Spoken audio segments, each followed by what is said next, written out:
merebah ke tanah, aku mendengar suara yang berbicara kepadaku dalam bahasa Ibrani. Pada awalnya ada firman, firman itu ada bersama Elohim, dan firman itu adalah Elohim.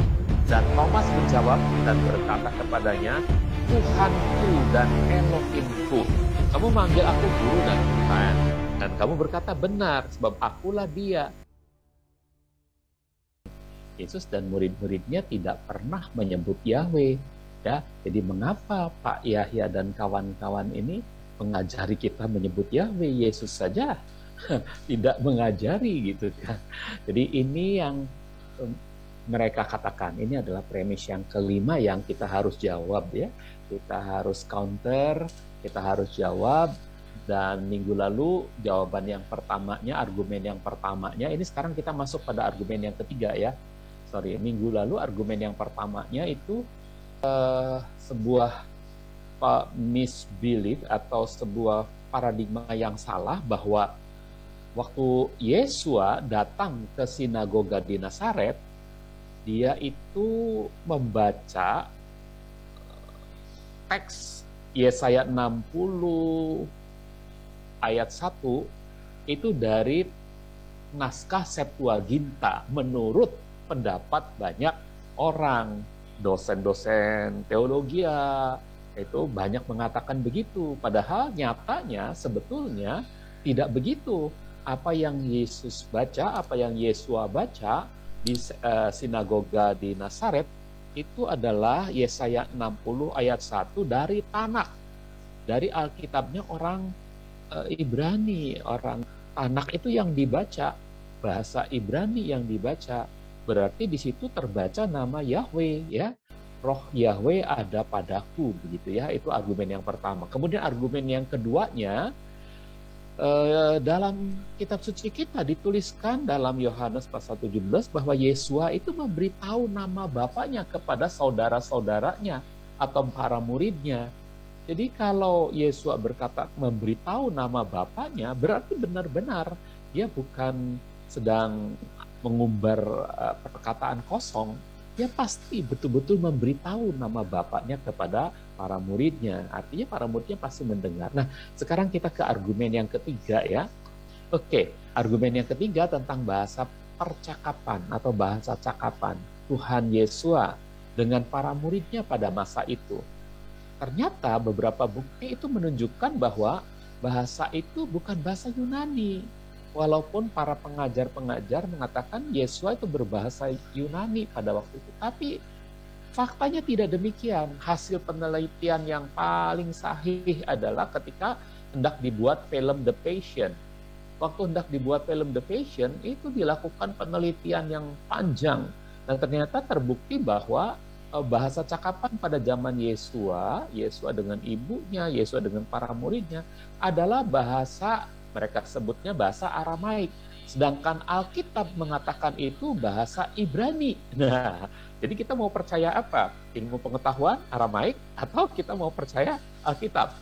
Nah, alangkah baiknya kalau kita bijaksana, itu adalah memang bahasa Ibrani menurut Alkitab. Tapi penulis Alkitab kan orang-orang yang sederhana dalam artian mereka tahu itu bahasa ibu mereka, itu bahasa Ibrani.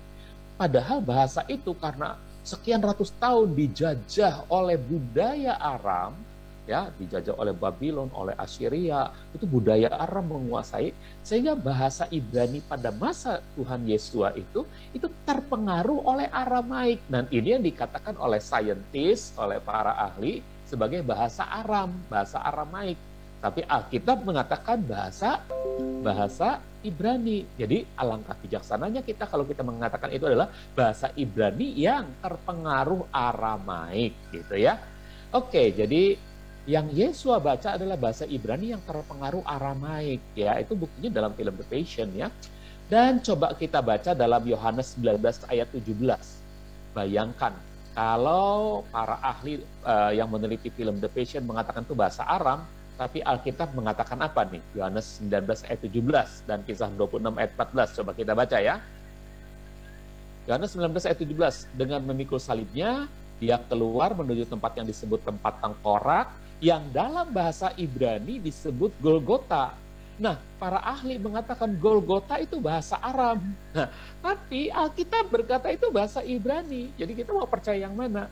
Nah, penulis Alkitab adalah orang-orang sederhana. Mereka tidak pernah belajar sejarah linguistik bagaimana perkembangan bahasa Ibrani yang sekian ratus tahun dijajah dan dipercampur dengan dikuasai oleh budaya Aram itu, sehingga bahasanya terpengaruh Aramaik, sehingga kata-kata Golgota itu muncul ya. Nah, itu adalah karena terpengaruh Aramaik. Nah, coba kita baca lagi dalam Kisah 26 ayat 14. Kisah 26 ayat 14, ketika kami semua rebah ke tanah, aku mendengar suara yang berbicara kepadaku dalam bahasa Ibrani. Jadi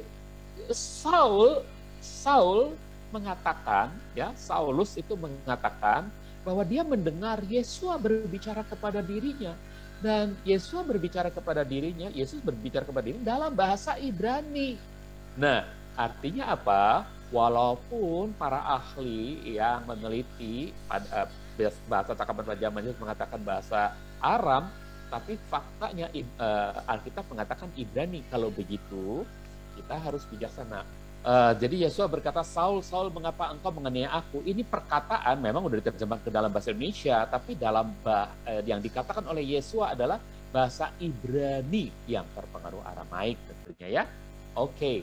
Nah, kemudian karenanya ketika Yesus dan para muridnya atau para rasul mengutip ayat-ayat perjanjian lama yang memuat nama Yahweh, kalau mereka mengutip pasti ya Yesus dan para muridnya atau para rasul menyebut nama Yahweh karena mereka mengutip perjanjian lama, ada kata Yahweh-nya. Mereka pasti menyebut. Loh, kan nggak boleh disebut. Yang nggak boleh, yang melarang menyebutkan itu kan adalah para ahli Taurat, para tua-tua Yahudi, ya, orang-orang Farisi. Mereka melarang, tapi larangan mereka adalah larangan yang salah. Sedangkan Yahweh sendiri menyuruh namanya disebut, namanya diucapkan, namanya dipanggil ya. Jadi tentu ini bukan orang-orang yang mau tunduk pada tekanan dan aturan yang salah dari orang-orang Farisi, dari para ahli Torah dan imam-imam Yahudi ya. Yohanes 10 ayat 32. Yesus menjawab mereka, aku telah menunjukkan kepadamu banyak perbuatan yang baik yang berasal dari Bapakku. Karena perbuatan manakah yang kamu hendak merajam aku? Jadi berkali-kali Yesus berkonfrontasi dengan tua-tua Yahudi, para ahli Torah, imam-imam Yahudi, orang-orang Farisi. Karena apa? Karena mereka munafik, mereka mengajarkan sesuatu karena tradisi ya. Padahal Tuhan tidak menghendaki seperti itu, atau ada inti yang lebih penting. Misalnya ini soal mengucapkan nama Yahweh, atau soal merayakan Sabat dan sebagainya ya. Kisah 4 ayat 19, para murid pun sama, tidak mau tunduk coba. Tetapi Petrus dan Yohanes menanggapi mereka dengan berkata, putuskanlah oleh kalian. Apakah benar di hadapan Elohim bila kami lebih mendengarkan kalian daripada mendengarkan Elohim? Begitu ya. Nah, itu adalah argumen yang ketiga. Jadi pada waktu Tuhan Yesus mengutip atau para rasul mengutip perjanjian lama, pasti menyebut nama Yahweh. Waktu mereka berkhotbah, mengutip ya, apakah yang dikutipnya kitab Yoel, apakah yang dikutipnya dari kitab Daniel. Kalau ada nama Yahweh di sana, maka pasti disebut oleh mereka gitu. Argumen yang keempat. Ini udah kita pelajari ya, ini yang lalu nih. Argumen yang keempat, sebagai bukti bahwa dalam Hebrew New Testament ini perjanjian baru dalam bahasa Ibrani, Hebrew New Testament, perjanjian baru dalam bahasa Ibrani, ini dari mana nih datangnya? Hebrew New Testament adalah hasil terjemahan dari naskah-naskah awal yang sudah diterjemahkan ke dalam berbagai bahasa.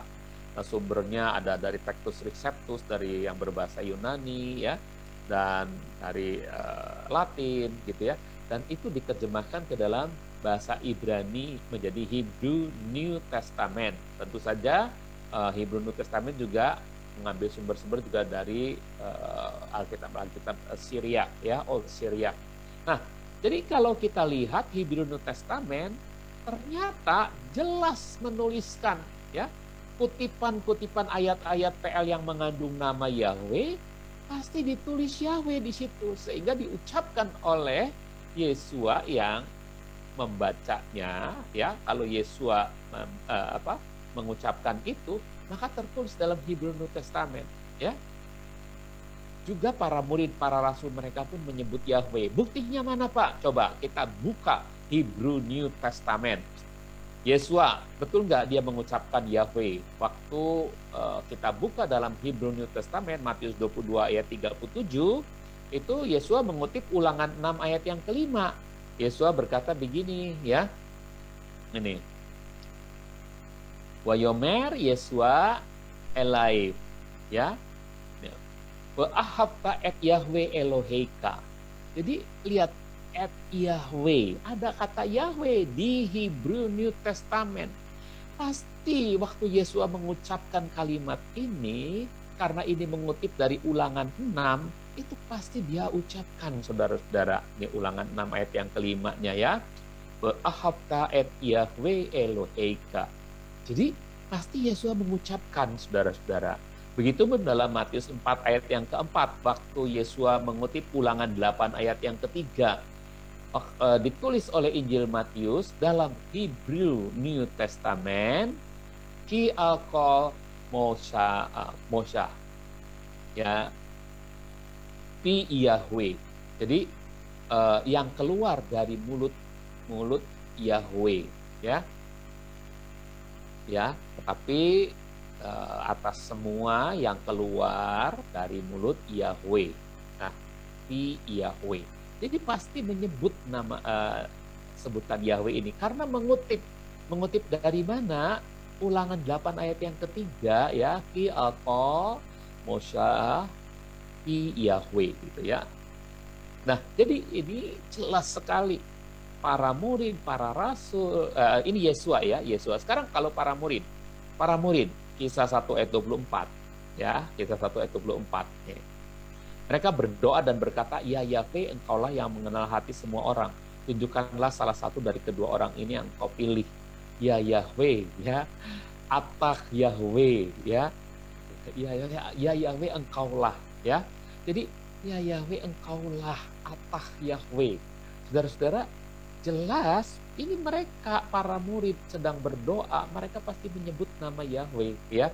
Karena itu tertulis dalam Hebrew New Testament. Walaupun dalam bahasa Inggris tidak ada, yang ada adalah Lord. Tapi dalam KSLT pasti ada, ya. Ya, Yahweh. Oke. Nah, berikutnya coba Petrus mengucapkan enggak?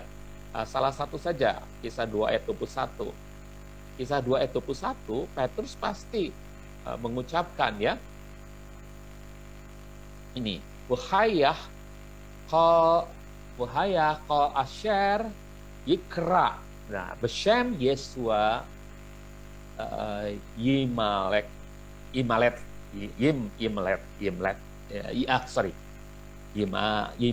ya. Jadi Wahayah dan akan terjadi, ya. Kol asher, siapa yang berseru nih kepada Beshem, nama Yahweh, akan diselamatkan. Jadi lihat bahwa kata Yahweh itu ada di Hebrew New Testament. Artinya kalau ini bahasa adalah bahasa yang dipercakapkan oleh para murid, waktu itu pasti murid-murid itu menyebut seperti ini. Petrus pasti menyebut ini. Dan akan terjadi setiap orang yang berseru kepada nama Yahweh akan diselamatkan. Ya, jadi Yahweh-nya pasti disebut karena ini adalah bahasanya mereka, gitu. Bukan bahasa Yunani, bahasa mereka bukan juga bahasa Inggris yang ini, bukan, ya. Tapi bahasa Ibrani ini. Ibrani terpengaruh Aramaik memang. Kemudian masih Petrus lagi.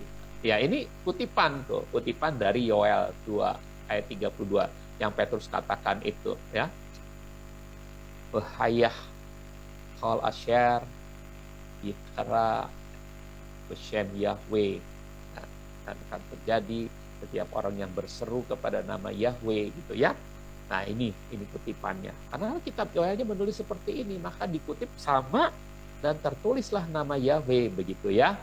Oke, ini sudah semua 1 Petrus 1 ayat 25, ya, contoh saja. Nggak usah dipakai bahasa Ibrani-nya, pasti. Namun firman Yahweh, gitu, ya.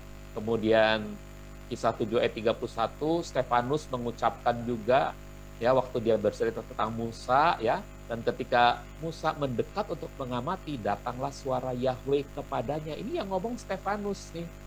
Ya, dalam bahasa Ibrani pasti menyebut Yahweh. Paulus nyebut nggak? Kisah 13 ayat 10. Hai orang yang penuh tipu daya, licik, penjahat, dan membenci kebenaran, tidakkah engkau mau berhenti menyeronkan jalan Yahweh yang lurus itu? Nah, itu Paulus berkata kepada seseorang yang menghalangi pada Elimas kalau nggak salah. Ya, coba baca lagi Roma 9 ayat 29. Sebagian mental dikatakan Yesaya sebelumnya. Jadi Paulus mengutip kitab Yesaya. Jika Yahweh Sebaot tidak menyisakan keturunan bagi kita, maka kita telah dijadikan seperti Sodom dan disamakan seperti Gomora. Pasti Paulus menyebut Yahweh gitu ya. Kemudian dalam 1 Korintus 3 ayat 20 Paulus menyebut lagi Yahweh mengetahui segala pikiran orang berhikmat. Kemudian Yakobus dia nyebut apa enggak? Yakobus 4 ayat 10. Rendahkanlah dirimu di hadapan Yahweh. Yakobus adalah saudara Tuhan Yesus. Yudas kemungkinan ini juga saudara Tuhan Yesus juga menyebut. Padahal Mikael penghulu malaikat ketika bertengkar karena berselisih dengan iblis mengenai mayat Musa, ia tidak berani menghakimi dengan hujatan, tetapi berkata kiranya Yahweh menghardik engkau. Nah, jadi lihat ya, Yudas juga menyebut Yahweh. Yohanes murid yang dikasihi menyebut Yahweh enggak? Coba. Yohanes 12 ayat 13, mengambil dahan-dahan pohon palem, lalu pergi menyambut dia dengan berseru, Hosana, diberkatilah dia yang datang dalam nama Yahweh. Jadi kalau Yohanes menulis ayat ini tentang bagaimana orang-orang kota Yerusalem menyambut Yesua yang masuk kota Yerusalem, perkataan dari orang-orang itu ditulis oleh Yohanes, diberkatilah dia yang datang dalam nama Yahweh. Ya. Wahyu 4 ayat 8, Yohanes menyebut lagi, kuduslah Yahweh, ya, Elohim penguasa, dan seterusnya. Oke, jadi yang keempat itu, ya, ini sebetulnya ada satu lagi ya, bahwa coba kita dengar film saja ya, bahwa orang Yahudi sekarang itu melafal nama Yahweh, itu tentu saja bagi Yahudi yang tidak lagi mengikuti peraturan-peraturan yang salah dari para imam-imam sekarang. Nah, biasanya mereka yang sudah jadi Mesias, Yeshua HaMashiach, mengikuti Yeshua HaMashiach, sehingga kalau orang Yahudi sekarang berani mengucapkan kata Yahweh, berarti Yeshua yang dulu itu pada zamannya dia juga berani mengucapkan kata Yahweh. Yuk kita dengarkan dulu film 16. שלום, אני בית. 12 התרים. Ini 12 pengintai, cerita tentang 12 pengintai. ויהי כי היו בני ישראל במדבר, וידבר יהוה אל משה לאמור, שלח. Nah, coba diulangi lagi yang tadi. Diulangi lagi. Wayadaber. ויהי כי היו בני ישראל במדבר, וידבר יהוה אל משה. Wayadaber Yahweh el Moshe. Dengarkan saudara-saudara. Nah, kalau orang Yahudi sudah berani mengucapkan kata Yahweh, berarti dia percaya bahwa Yesua itu berani mengucapkan kata Yahweh ya, waktu mengutip Alkitab, membaca Alkitab Perjanjian Lama. Kalau ada kata Yahweh ya pasti diucapkan kata Yahweh. Yang melarang itu adalah para imam, ahli-ahli Taurat, dan yang sekarang masih juga pelarangan itu terjadi sampai sekarang. Karena mereka tidak percaya bahwa Yesua adalah Yahweh itu sendiri gitu. Ya. Jadi saudara-saudara sangat jelas kalau dikatakan orang Yahudi aja tidak mengucapkan nama Yahweh, kita sudah dapat bukti orang Yahudi berani mengucapkan nama Yahweh. Ini adalah orang Yahudi yang percaya pada Yeshua HaMashiach ya. Oke, jadi pelajaran yang lalu sudah selesai, kita lanjutkan dengan pelajaran baru, yaitu premis yang ke-6. Ini premis yang sangat penting. Manusia tidak boleh membatasi Tuhan dengan sebuah nama. Tuhan itu tidak terbatas. Tuhan itu tidak bisa dipikirkan. Tuhan itu nggak bisa terlalu misteri gitu, terlalu misterius gitu ya, nggak bisa diketahui oleh kita. Kalau kita serba tahu tentang Tuhan, berarti Tuhan itu jadi objeknya kita yang lebih jadi Tuhan gitu katanya. Tapi saudara-saudara, tunggu dulu. Justru Tuhan yang rela menjelma jadi manusia, itu adalah Tuhan yang mau dekat dengan manusia dan dia benar-benar memperkenalkan dirinya. Jadi ketika dia memperkenalkan diri dengan namanya, bukan berarti kita yang membatasi namanya. Wah, ini Pak Yahya dan teman-teman ini cari-cari gara-gara nih. Masa Tuhan namanya dibatasi satu saja, Yahweh, itu yang harus disembah. Banyak sekali nama Tuhan, ada ratusan namanya gitu ya. Saudara, orang mengatakan begitu. Tunggu dulu, yang banyak itu apanya, saudaraku? Yang cuma satu itu apa? Nah, tunggu ya. Yuk kita lihat paradigma mereka dulu ya. Paradigmanya mereka mengatakan Tuhan itu maha besar, tidak bisa dikungkungi hanya oleh sebuah nama yang maknanya sangat terbatas. Kalau nama itu biasanya maknanya sangat terbatas ya. Itu namanya terbatas, maknanya sangat terbatas jadinya gitu katanya. Ya, sebab itu dia, Tuhan, bisa memakai nama apa saja yang dikehendakinya. Karena pada setiap nama yang dipilihnya, dia justru sedang menjelaskan sifat dirinya. Katanya. Jadi, kata penganut pelajaran ini, banyak nama, Tuhan itu banyak namanya. Tuhan itu banyak namanya. Makin banyak nama yang dipilihnya, dia sedang menjelaskan sifat dirinya. Berarti dirinya itu tidak terbatas. Gitu. Nah, tunggu dulu, saudaraku. Ya, yang satu-satunya itu apa? Yuk kita jawab dengan argumen. Nama diri Tuhan hanya satu, Yahweh atau Yesua, Yesus. Nama generiknya banyak ya, El, Elohim, El Elyon, El Shaddai, Rafa, Gibor, Sebaot dan lain-lain. Dan setiap nama generik Tuhan itu pun masing-masing menjelaskan sifat diri Tuhan. Contohnya Elyon, itu maha tinggi. Shaddai itu maha kuasa. Rafa itu penyembuh. Gibor itu perkasa. Sebaot itu seluruh semesta alam. Ya, ada lagi nama generiknya, Gembala yang baik, pokok anggur yang benar, terang dunia, roti hidup, dan lain-lain.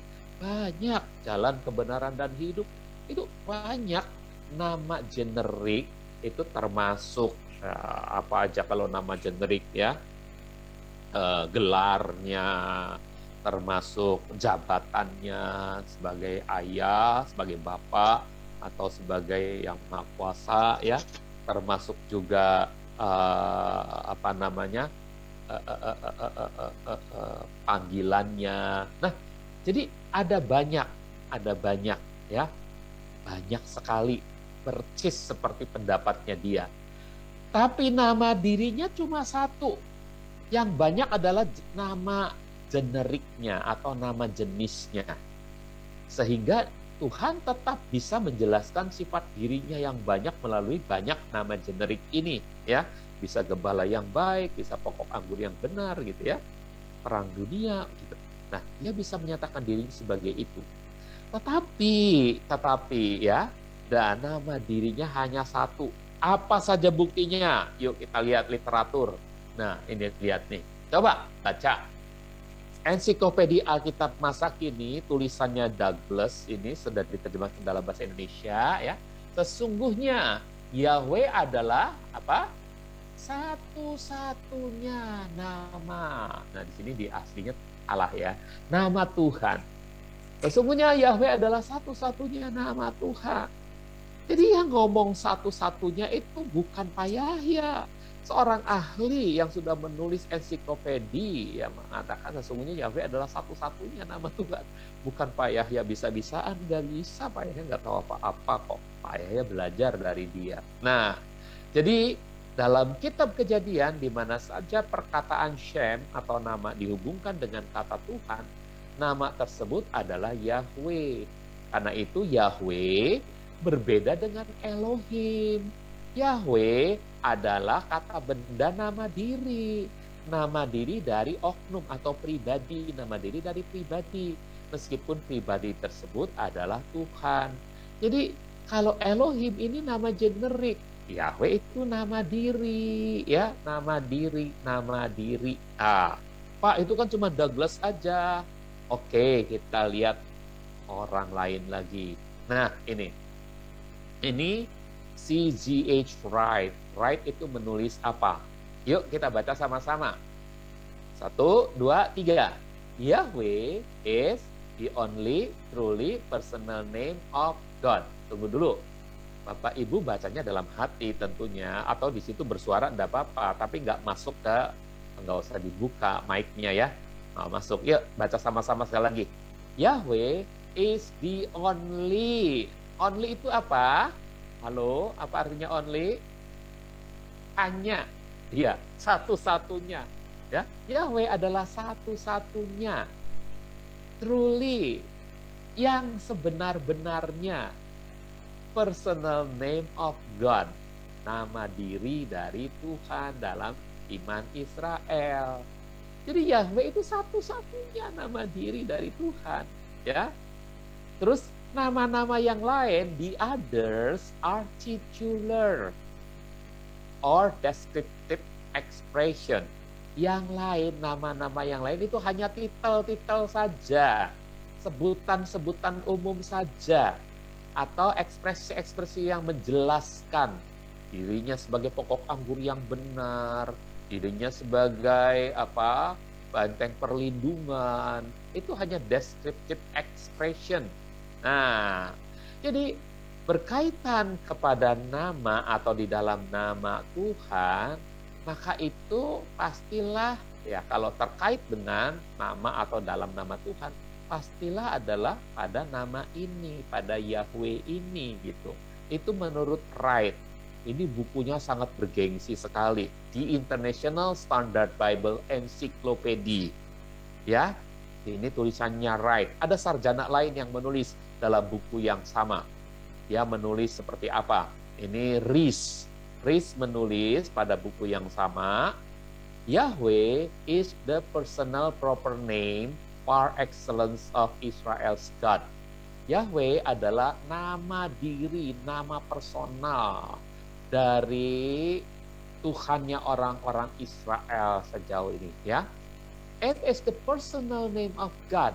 Ini adalah nama dirinya Tuhan, as distinguished from such generic or essential names yang dapat dibedakan, yang dapat dipisahkan, dibedakan dari beberapa kata generik atau nama-nama esensi seperti El, Elohim, Shaddai, dan seterusnya. Jadi yang banyak adalah nama generik, nama generik. Kalau nama diri adalah hanya satu-satunya, itu menurut Rees. Oke, jadi bukan menurut Pak Yahya. Oke? Nah, jadi Yesus itu adalah Yahweh, hanya bertambah dengan imbuhan sua saja. Jadi ketika Yahweh Sang Putra menjelma menjadi manusia, dia dinamakan Yesus sesuai dengan nama Yahweh Sang Putra ditambah dengan imbuhan sua. Jadi Yahweh tambah imbuhan sua, maka jadi Yahweh Sua. Yahweh Sua itu yang akhirnya jadi Yesua, yang ke dalam bahasa Indonesia jadi Yesus gitu. Oke. Dan Lester Sumrall menuliskan hal yang mendukung ya, jadi bukan pendapatnya Pak Yahya ini, tapi Lester Sumrall. Jesus Christ is Yahweh. Jadi Yesus Kristus adalah Yahweh. The God who is, Tuhan yang ada from endless time, dari kekekalan, before and beyond all time to come, ya, dari kekekalan sebelumnya sampai sampai pada waktu yang akan datang, sampai selamanya di waktu yang akan datang. He is our master and savior forever. Dia adalah Tuhan dan junjungan kita selamanya. Dia juru selamat kita selamanya. Tuhan yang ada. Jadi itu Yesus adalah Yahweh sebagai Tuhan yang ada. Oke, jadi Lester Sumrall mengatakan begitu, Jesus Christ is Yahweh, ya. Dan Douglas ini mengatakan bahwa nama Yesus bukanlah gelar tok bagi penyandang nama itu. Arti nama itu bentuk Ibrani-nya Yosua atau Yesua ialah Yahweh Juru Selamat. Nah, jadi yang mengatakan Yahweh Juru Selamat itu adalah Douglas dan buku-buku penting tentunya ya. Oke, nah jadi sekarang kita akan mengcounter. Lanjut premis 6 bahwa manusia tidak boleh membatasi Tuhan dengan sebuah nama. Ya. Ada yang ketiga, makna yang terkandung dalam nama Yahweh. Jadi yang pertama tadi nama dirinya adalah ya argumennya nama diri hanya satu ya, Yahweh. Nama jenisnya banyak. Argumen yang keduanya, Yesus itu sama dengan Yahweh ya, hanya bertambah imbuhan suak saja. Dan argumen yang ketiganya adalah makna yang terkandung dalam nama Yahweh, nama Yesua, ternyata itu adalah yang ada. Dalam nama Yahweh secara etimologis itu nama Yahweh secara etimologis itu seakar dengan kata kerja hayah yang berarti ada atau adalah. Begitu pula dalam bahasa Inggris is, am, are gitu. Kalau untuk jamaknya are ya, is dan am ya. Begitu pula atribut Yahweh, yakni ehye, asyer, ehye ya. Ehye, asyer, ehye itu dari kata hayah, ehye-nya ya. Kalau asyer kan yang artinya ya. Aku ada yang aku ada. Jadi hayah itu ada. Yang perluasan artinya adalah Yahweh adalah Tuhan yang ada, yang sudah ada, dan yang akan datang. Atau Yahweh adalah Tuhan yang maha ada. Dalam artian apa? Dalam artian dia hadir secara aktif untuk mendampingi dan membela atau menolong umatnya selamanya. Perhatikan saudara. Karena dia ada, jadi selamanya. Sama dengan dalam perjanjian baru. Yesua juga sering mengatakan dirinya I am. Akulah pokok anggur yang benar. I am ya a true wine ya. Jadi ego eimi, kata ego eimi itu sering diucapkan oleh Tuhan Yesus. Waktu dikata engkaukah ya guru? Akulah dia. Kata ego eimi.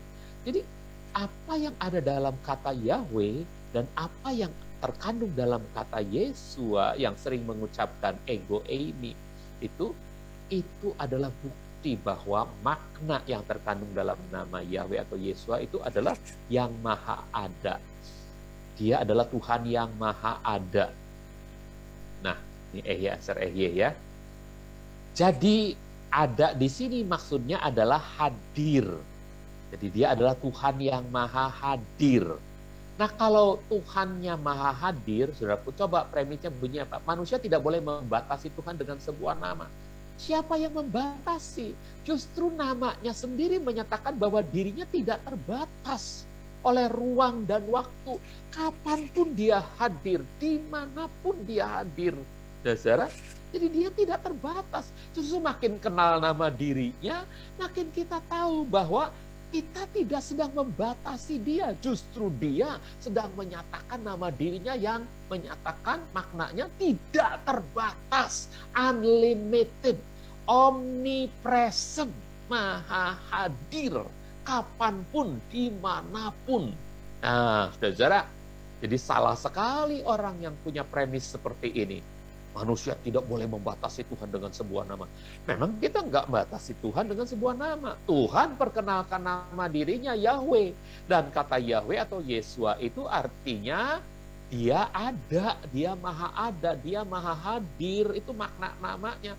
Berarti dia sedang menyatakan bahwa dalam namanya dia tidak terbatas sama sekali. Gitu ya, saudara. Jelas ya di sini ya. Unlimited. Omnipresent, hadir dimanapun dan kapanpun. Oke? Jelas ya. Jadi kalau saudara mau mencari dia naik ke awan-awan, naik ke gunung, atau ke lembah yang curam, ke palungan yang dalam, ke palung laut yang dalam, maksudnya bukan palungan ya, ke lautan, dasar lautan. Tuhan ada di sana, saudara-saudara. Oke, sekarang argumen yang keempat. Jika orang menganggap bahwa nama Tuhan yang banyak itu semuanya adalah nama diri, lalu mengapa Tuhan memberi perintah dalam Kolose 3 ayat 17? Kalau memang pokok anggur yang benar itu nama diri, gembala yang baik itu nama diri, El Shaddai itu nama diri, Elohim itu nama diri, kenapa dia kasih perintah dalam Kolose 3 ayat 17? Bunyinya gini, dan segala sesuatu apa saja yang dapat kamu lakukan dengan perkataan dan dengan perbuatan, lakukanlah semuanya dalam nama Tuhan Yesua, sambil mengucap syukur kepada Elohim dan Bapa melalui Dia. Lakukan dalam nama Tuhan Yesua. Dalam nama Tuhan Yesua. Lihat, hanya dalam nama Tuhan Yesua. Bukan dalam nama Shaddai, bukan dalam nama pokok anggur, bukan dalam nama kota benteng, bukan dalam nama gunung batu, bukan dalam nama El, bukan dalam nama Elohim, tapi harus dalam nama Tuhan Yesua. Saudara-saudara, harus dalam nama diri. Oke? Jadi salah sekali kalau dibilang namanya banyak, dia pilih sebanyak-banyaknya. Ehyeaser itu salah satu namanya katanya. Itu nama jenis, itu atribut dari dirinya. Ya. Jadi nama dirinya cuma satu, Yahweh, yang ketika menjadi manusia jadi Yesua. Oke? Lalu argumen yang kelima sekarang. Argumen yang kelima. Mengapa pula kitab suci mencatat adanya ayat-ayat ini? Filipi 2 ayat 9-11. Apa sih bunyinya? Filipi 2 ayat 9-11. Oleh karena itu pula Elohim telah meninggikan Dia dan menganugerahkan kepadanya nama itu yang di atas segala nama, supaya di dalam nama Yesua setiap lutut yang surgawi dan duniawi dan yang di bawah bumi akan bertelut, dan setiap lidah mengaku bahwa Yesua HaMashiach adalah Tuhan bagi kemuliaan Elohim Bapa. Lihat, mengapa hanya dalam nama Yesua? Mengapa hanya dalam nama Yesua? Mengapa bukan dalam nama Elohim gitu? Mengapa bukan dalam nama El Shaddai? Mengapa dalam nama El Gibor gitu? Mengapa bukan dalam nama El Elyon? Kenapa harus dalam nama Yesua atau Yahweh Sua? Ya, tidak dalam nama Gibor, gembala yang baik, ya, pokok anggur yang benar, ya, terang dunia. Kenapa bukan dalam nama itu? Kenapa harus dalam nama Yesua? Karena ini nama diri. Nama diri itu penting. Nama diri itulah yang akan membuat kita mengenal siapa Tuhan kita yang sesungguhnya. Jadi itu premis, itu argumen yang kelima. Argumen yang keenam. Semua pernyataan kitab suci tentang nama Yesua atau Yahweh itu jelas sangat penting. Sebab Dia adalah Tuhan perjanjian. Ingat, Dia adalah Tuhan perjanjian. Tuhan perjanjian pasti memperkenalkan nama dirinya. Dia adalah Tuhan covenant, saudara-saudaraku. Tuhan testamen. Sehingga ada perjanjian lama dan perjanjian baru. Oke? Dalam surat perjanjian antara dua belah pihak, ya, antara kita manusia dengan Tuhan atau antara pihak yang berjual beli, ya, di depan notaris, pasti mencantumkan nama diri para pihak. Si penjual pasti mencantumkan nama dirinya, si pembeli pasti mencantumkan nama dirinya, ya. Jadi yang bertanda tangan di bawah ini nama Yosafat, ya, sebagai penjual gitu ya. Kemudian yang membelinya, yang sebuah rumah beralamat di sini dengan ukuran sekian dan lain sebagainya, dibeli oleh nama Merni, ya, sebagai pembeli. Nggak mungkin perjanjian itu nggak pakai nama diri, ya. Yang bertanda tangan di bawah ini penjual, dengan ini menjual kepada pembeli gitu aja. Nggak laku itu perjanjian kalau nggak ada nama dirinya. Itu bukan perjanjian namanya. Karena itu bisa dipakai oleh siapa saja. Padahal itu perjanjian antara dua belah pihak, ya. Pasti mencantumkan nama diri pihak yang berjanji-janjian. Tidak mungkin hanya menyebutkan nama jenisnya saja, penjual atau pembeli, atau sebutan umumnya saja. Nggak mungkin, ya. Yang bertanda tangan di bawah ini pendeta, dengan ini menjual kepada yang itu pastor Katolik. Siapa yang jual? Pendeta yang mana gitu ya? Nah, kalau cuman nama jenis atau sebutan umumnya saja, itu perjanjian nggak berlaku. Harus ada nama dirinya. Nah, antara kita dengan Tuhan ada surat perjanjian. Apa surat perjanjian kita dengan Tuhan? Yang kita pegang adalah kitab PL dan PB. Di situ ada nama siapa? Ada nama Tuhan kita. Yang Tuhan pegang apa? Kitab kehidupan. Di situ ada nama siapa? Ada nama saudara dan saya. Amin nggak, saudara? Kalau di dalam kitab kehidupan, di bagiannya, kalau di notaris itu ada bagian yang akan diberikan kepada penjual, ada akta yang akan diberikan kepada pembeli. Di akta yang dipegang oleh penjual, itu ada nama pembeli. Di akta yang dipegang oleh si pembeli, ada nama penjual gitu ya. Coba bayangkan, saudaraku, dalam kitab perjanjian lama dan perjanjian baru, kalau tidak ada nama Tuhannya, nama diri Tuhannya, maka kitab ini bukan namanya kitab perjanjian. Dalam kitab kehidupan, kalau nama kita tidak ada, maka kita tidak sedang berjanji-janjian dengan Tuhan. Nah, sayang sekali. Padahal kita itu terikat janji karena kerelaan Tuhan Yesus HaMasiah mengadopsi kita, mengikat kita dalam perjanjian kudus untuk nama kita tercantum dalam kitab kehidupan kekal. Amin, saudara. Oke. Nah, jadi inilah sebetulnya Tuhannya orang Kristen, saudara-saudara. Ini gambaran ya. Sekali lagi, gambaran itu tidak menunjukkan seutuhnya Tuhan kita seperti ini. Ini cuma gambar ya. Ini cuma gambar. Tapi kira-kira kalau digambarkan, saudaraku, jadi ada Bapa, ada Putra, ada Roh Kudus. Ini adalah Tuhan kita. Bapa adalah Tuhan, Putra adalah Tuhan, Roh Kudus adalah Tuhan. Bapa itu berbeda dengan Putra, bisa dibedakan. Tapi ini satu, Tuhan. Putra itu bisa dibedakan dengan Roh Kudus ya. Tapi Putra, Bapa dan Roh Kudus ini adalah satu kesatuan, Tuhan. Nah, Tuhan kita panggilannya dalam bahasa Ibrani lebih baik pakai kata Elohim. Mengapa?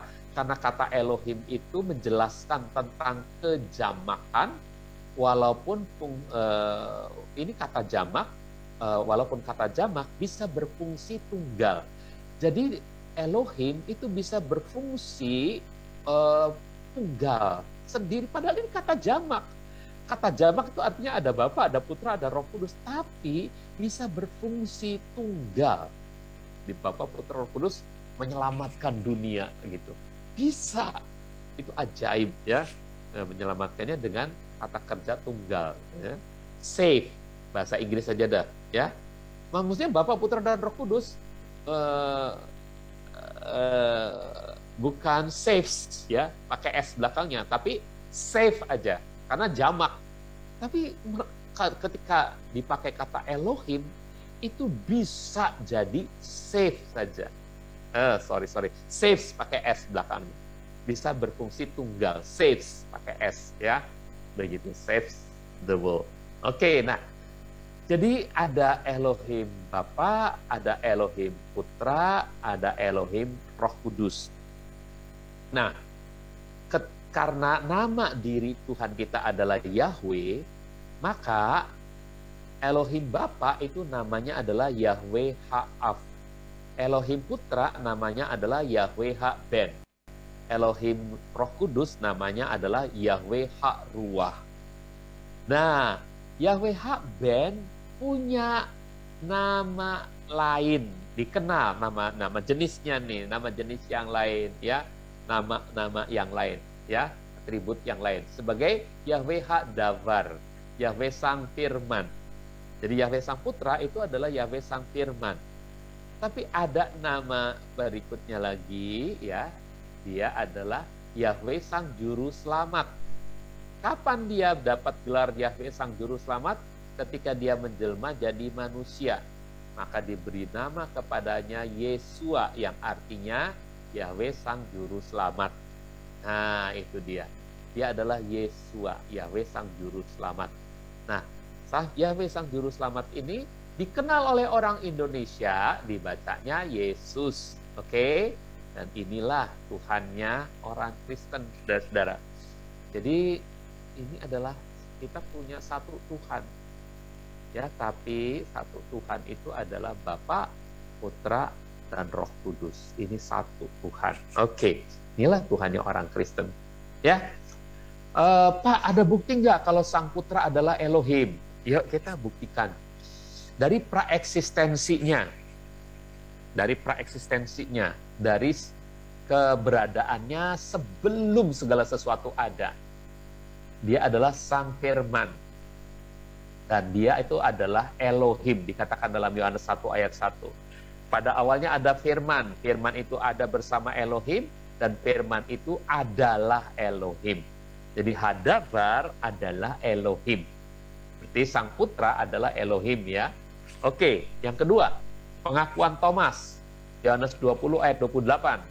Dan Thomas menjawab dan berkata kepadanya, Tuhanku dan Elohimku.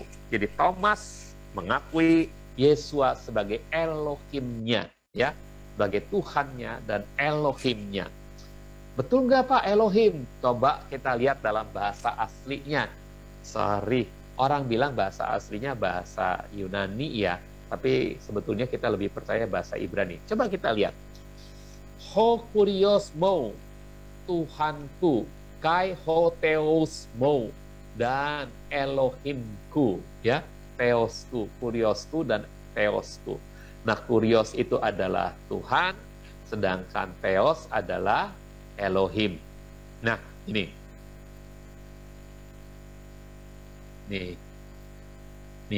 Wayaan, Toma, Wayomer, Elai, Adoni, wa Elohai. Nah, jadi ini Adoni wa Elohai, Tuhanku dan Elohimku, Elohai. Lihat, Tuhanku dan Elohimku, Adoni wa Elohai. Lihat, saudara-saudaraku, jelaskan. Theos itu artinya God, God itu Elohim, Elohimku. Jadi gak salah, saudaraku, apa pengakuan dari Thomas. Yesua adalah Tuhannya dan Elohimnya. Ya, jadi ini bukti bahwa Sang Putra adalah Elohim. Oke. Lalu pengakuan Sang Putra sendiri bahwa dirinya adalah Adonai. Satu-satunya Adonai yang benar adalah Elohim Israel. Kamu manggil aku guru dan Tuhan, dan kamu berkata benar, sebab akulah dia. Ya, kalau satu-satunya Adonai yang benar adalah Elohim Israel, Yohanes 13 ayat 13 ya. Nah, lalu Sang Putra itu Sang Maha Pencipta, Kolose 1 ayat 16. Sebab oleh dia, Sang Putra, segala sesuatu telah diciptakan, yang ada di dalam surga, yang ada di atas bumi. Jadi sebelum segala sesuatu itu diciptakan di bumi, yang di surga pun itu diciptakan oleh dia. Jadi praeksistensi dari Yesua itu adalah kekal, maha kekal. Ya, jadi Yesua bukan baru diadakan ketika dia menjelma jadi manusia, bukan. Dari awalnya dia sudah maha kekal, ya. Yang kelihatan, yang tidak kelihatan, baik tahta-tahta dan seterusnya, ya. Segala sesuatu telah diciptakan melalui dia dan bagi dia. Lihat, Sang Putra adalah Sang Maha Pencipta, ya. Seluruh kepenuhan Elohim ada dalam Sang Putra. Sebab di dalam dialah berdiam seluruh kepenuhan keilahian secara lahiriah. Seluruh kepenuhan Elohim itu. Nggak mungkin kalau manusia itu punya seluruh kepenuhan Elohim. Manusia bisa pada satu saat dipenuhi oleh kehadiran Elohim. Tapi dia bukan seluruhnya adalah kepenuhan Elohim. Hanya Yesua yang bisa menyandang seluruhnya kepenuhan Elohim. Nah, jadi pengakuan Sang Bapa bahwa Sang Putra adalah Elohim dalam Ibrani 1 ayat 8.